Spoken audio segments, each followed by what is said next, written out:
Hello, my name is Janine Evans, and I'm the Interfaith and Belief Coordinator for Somerset Diverse Communities. Somerset Diverse Communities is a branch of the Community Council for Somerset.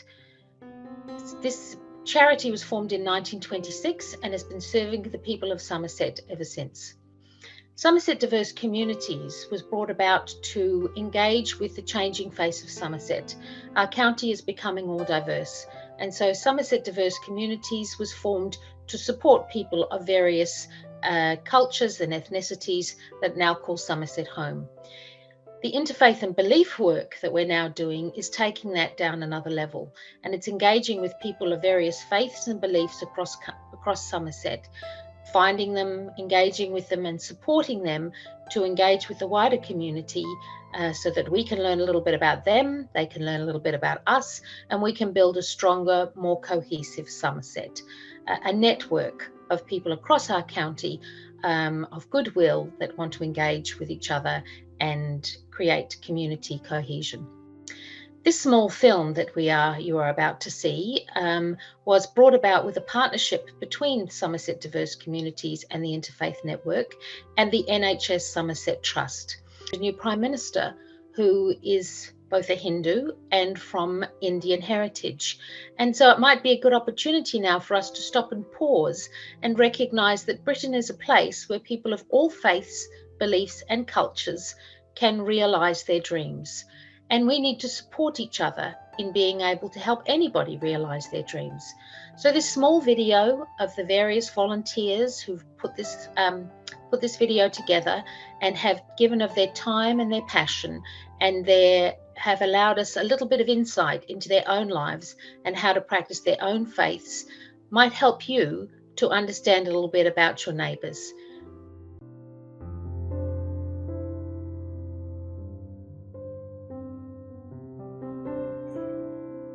I am a Baha'i. The Baha'i faith is a religion which believes in the unity of mankind. Baha'u'llah says, the world is one country and mankind is citizens, and this is the time in the history of mankind for the whole planet to become united together and stop all the wars and all the strife which goes on between nations. Baha'u'llah, that's the name of the manifestation of God or messenger of God for this age, was born in Iran, Persia, and then he was exiled and persecuted the rest of his life until he died in the present-day Israel. At that time, it was called Palestine. It was part of the Ottoman Empire in 1892. So he was born in 1817 and he died in 1892. Baha'i faith, as we call it, believes in the nobility of the human being. And Baha'u'llah's writing is all about how we should do and positive things and how we should love all humanity and treat everybody with respect. All religions of God share the basic spiritual teachings. The only thing which changes from one religion to the next is the laws which are for that day. So the laws of Moses not applicable today because the conditions were very different. So today's laws are very different. In the Baha'i faith, a woman has equal rights with a man. That wasn't possible at that time because people lived in different conditions. But now it is possible, and in the Baha'i community, women are as active and have leadership positions as men. The other thing which is very, very important in the Baha'i faith is that we do not have clergy. Everything in the Baha'i faith is done by election. So if you have a few Baha'is in an area, you elect a local spiritual assembly, as it's called, and that deals with the affair of that community. At the top of the faith is what we call the Universal House of Justice, which again is elected every 5 years. And deals with the affairs of Baha'i community in the whole world. The way the Baha'i community is organized is that we have a Baha'i calendar, which is different than the Gregorian calendar that is used. So Baha'i year is divided up into 19 months, and each month has 19 days. So that adds up. If you multiply 19 by 19, you get 361. So you have 4 days in an ordinary year or 5 days in a leap year, which is extra. And those are times of celebration and feeding and rejoicing.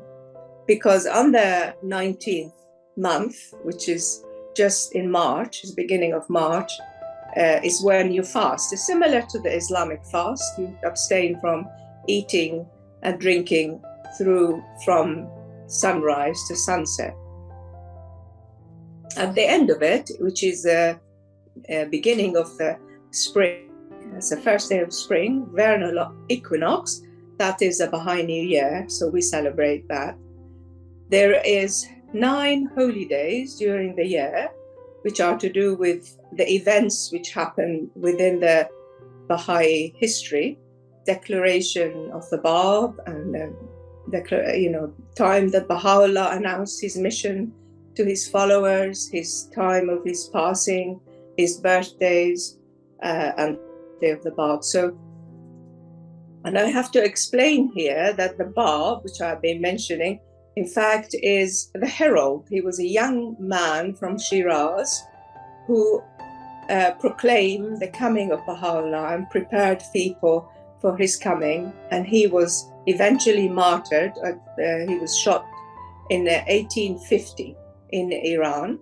And his body was taken, and he is buried Mount Carmel in Haifa.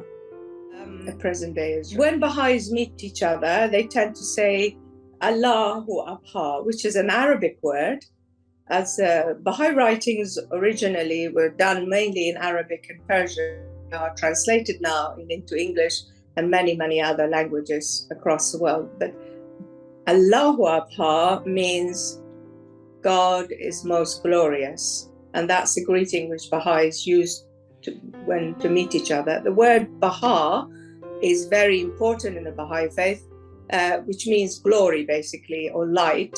And the Baha'u'llah's name come from it. Many other derivatives come from it in the Baha'i faith, and it's used many times. So I say, finish this talk by saying Allahu Akbar to all of you. Thank you.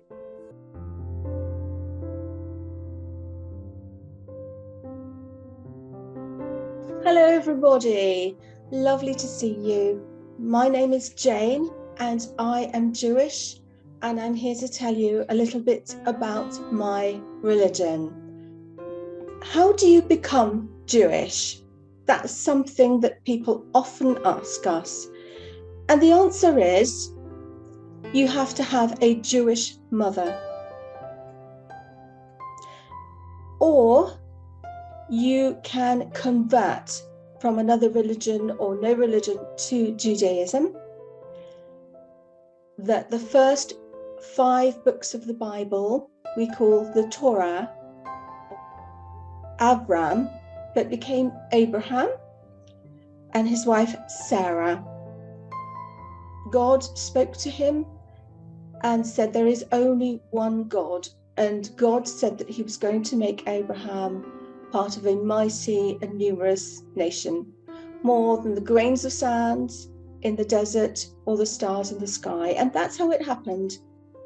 And Judaism is actually 5,783 years old. We have a special rest day, and that is called Shabbat. It starts in the evening of Friday night and goes on till the first stars are seen in the sky on the Saturday evening. And that's our day of rest, very important to us as Jewish people. Let me tell you about Shabbat, what we do. So the first thing we do is we light candles. These are Shabbat candles, and we say a blessing when we light them. So this is the role of the Jewish mother of the house. We also say a blessing for wine. So this is special wine that we drink. And this is our special Sabbath bread called challah. Now, as you can see, it's round. Normally it's long, but the thing that any challah has in common with any other challah is that it is plaited. We make a plaited loaf. So there we are. And we say a blessing for the bread as well. In the family and around the Shabbat table, the father blesses the children. On Shabbat, we go to the synagogue, like I say. The men wear a kippah to remind them of God's presence. And they wear a special fringed shawl called a talit. And these fringes are mentioned in our most important prayer called the Shema. And they talk about fringes to remind us of God's presence. We have a ceremony called a Seder. Seder means order. And you can see different aspects of vegetables and foodstuffs that we put on this plate to remind us of when we were slaves in Egypt. So Judaism never condones slavery. And at Passover, we have special food, unleavened bread. This is called matzah, special unleavened bread. It's like crackers, really. Every night of Hanukkah, we have a servant candle and some other candles here that we add in one extra candle every single night. So by the 8th night, we have servant candle lighting all these candles, and they are lit. They are different colors and they're very nice. I hope that helps. I'd be happy to answer any questions that you may have via email or whatever. And it's been a privilege to talk to you. Thank you very much.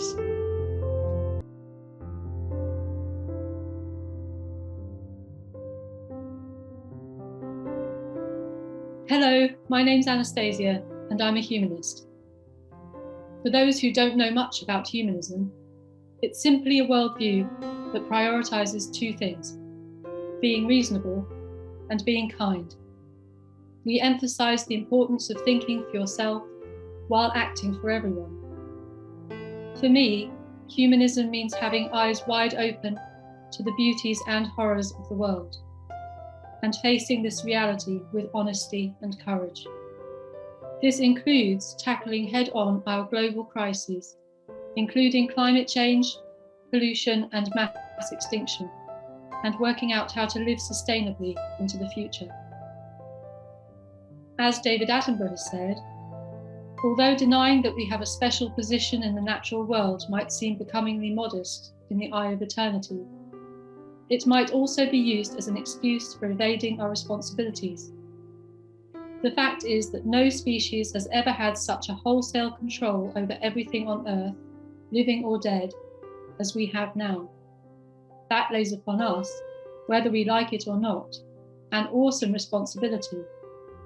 In our hands now lies not only our own future, but that of all other living creatures with whom we share the Earth. Humanists are passionate about championing human rights and human flourishing. But equally, this means ensuring the well-being of the Earth and all its creatures.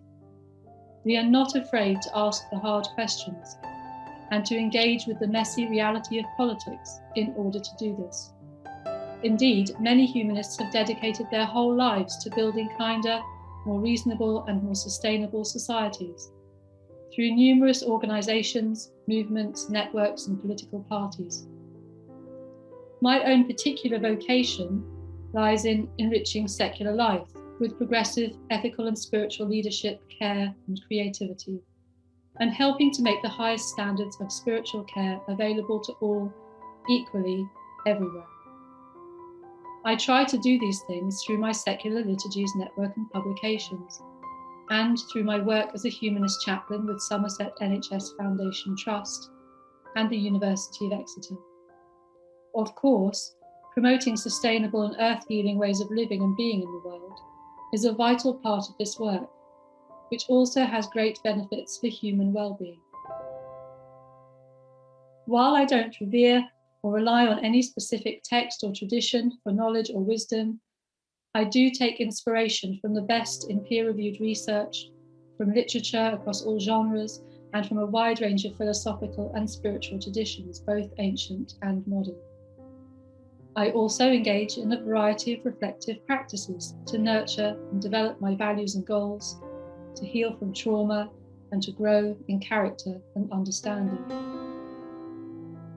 While I acknowledge that humanity has some serious weaknesses and flaws, humans are also capable of great empathy and compassion, and this capacity for kindness, combined with our ingenuity and our ability to learn from the past, will help us, I hope, to create a peaceful and sustainable future.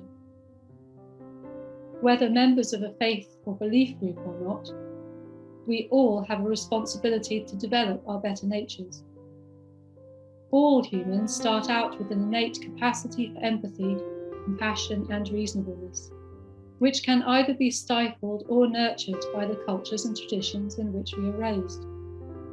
The only way our species can survive and flourish and prevent political and environmental catastrophes is to make continual efforts to grow and develop our critical thinking skills and our finer feelings and nobler aspirations, and to nurture these in our children and young people. With this in mind, I'd like to share a final quotation from Menzi, better known by the Latinized version of his name, Mencius, who was a philosopher and political advisor in China in the 4th century BCE. All human beings have a constitution which suffers when it sees the suffering of others. If people catch sight suddenly of a child about to fall into a well, they will all experience a feeling of alarm and distress. Because we all have these feelings in ourselves, let us develop them, and the result will be like the blaze that is kindled from a small flame, or the spring in full spate that starts with a trickle. Let these feelings have free rein, and they will be enough to give shelter and love to us all.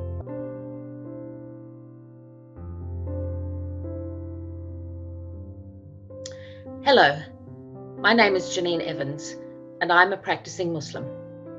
I became a Muslim when I was 28 years old, when I met, fell in love with, and married a man from South Africa. I had grown up in the Christian faith, and I was happy with that. But when he introduced me to Islam, and I found in the pages of the Quran a way of life, a way of being, a way of purity of body, mind, and soul, it really touched me. And I found in his behavior and the behavior of his family and friends something that I wanted to emulate. Islam is a religion of peace, and the word Islam is derived from the word salam. And when we greet each other, we say, peace be upon you. Assalamu alaikum. And when we greet each other, we are acknowledging that we want to be peaceful towards people. And the people that we generally include in our own group are the people of the book. And the people of the book are the descendants of the prophet Abraham, peace be upon him. Abraham had 2 sons, Isaac and Ishmael. And the Christian Jewish line came down through Isaac, and the Muslim line came down through Ishmael. And so the Torah, the Quran, and the Bible are all related to each other. We call the Torah the first book, the Injil, which is the Bible, the second book, and the Quran, the final book. And we call the Prophet Muhammad, peace be upon him, the final messenger of God. And we believe in all the prophets that went before. And we believe in all of the teachings of the prophets that went before. And we believe that there is no compulsion in Islam, and that there is no compulsion in religion. And so today you'll see that I don't wear a scarf. Many of my Muslim sisters do wear scarves, but as there is no compulsion in religion at this point in my life, I choose not to veil. Those sisters of mine that share my Muslim faith choose to veil, and that is their choice. And so I ask you to engage and learn about people of different faiths and different beliefs that might be your neighbor, your grocer, your doctor, your friend, and open your hearts to learning something new and plant the seed of education and acceptance within our community. Assalamu alaikum, peace be upon you.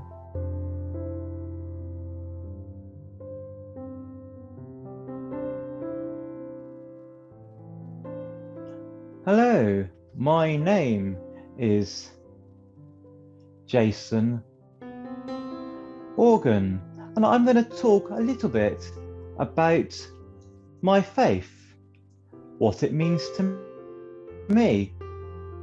So I'm a Christian. Christianity is focused on the life and teachings of Jesus Christ. Christians believe in one God who has shown himself in three ways, which is called the Trinity: God the Father in heaven, Jesus who was God in human form, and the Holy Spirit who's always with us. Christians believe that Jesus was killed on the cross, came back to life, which we call the resurrection. And then he went to heaven. Christians believe that Jesus did this so that God could take away our sin, so that we could join him in heaven for eternity. So I'm often asked the question, what did I do to become a Christian? I simply said yes to Jesus as my God, to follow his teachings, and I turned my life to him. The Christian's holy book is called the Bible. Now, the Bible is actually many, many books, all gathered together in one simple volume. The Christian Bible is divided into the Old Testament, which was about Jesus' life before he was born, and the New Testament, which is about Jesus after his birth. The cross is the symbol about Christianity. The cross recalls and reminds us about the crucifixion of Jesus Christ. It's a reminder of what Jesus did for us. It's not only a symbol of suffering and pain, but also the triumph of salvation. Christians share many beliefs, but we don't always agree on everything. So what's happened? We have many different thoughts and denominations, such as Anglicans, called the Church of England, Baptist, and the Roman Catholics. So my Christian faith is very, very important to me, remembering what Jesus, our Saviour, did through worship, through reading the Bible, and through prayer. Rituals is very, very important for my Christian faith. Attending church services, sharing in Holy Communion, going out and talking about my Christian faith with other people is very important to me also. So I'd like to say thank you for watching.